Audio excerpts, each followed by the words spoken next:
श्री स्वामी समर्थ. मी तुम्हाला काही खंडोबाच्या ओव्या म्हणून दाखवते. तुम्हाला आवडल्या तर लाईक करा, शेअर करा, सबस्क्राईब करा. श्री स्वामी समर्थ. एकोट एकोट जय मल्हार.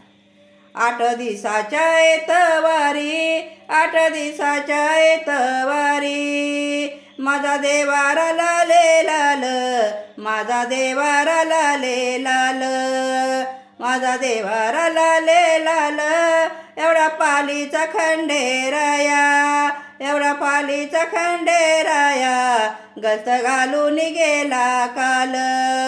एवढा पालीचा खंडेराया, गस्त घालून गेला काल. 8 दिवसाच्या एतवारी, माझ्या देवारी भंडारा ताजा ताजा. 8 दिवसाच्या एतवारी, माझ्या देवारी भंडारा ताजा ताजा. वालीचा खंडेराया, गस्त घालून गेला राजा. पालीचा खंडेराया, गस्त घालून गेला राजा, गस्त घालून गेला राजा. श्री स्वामी समर्थ. एकोट एकोट जय मल्हार.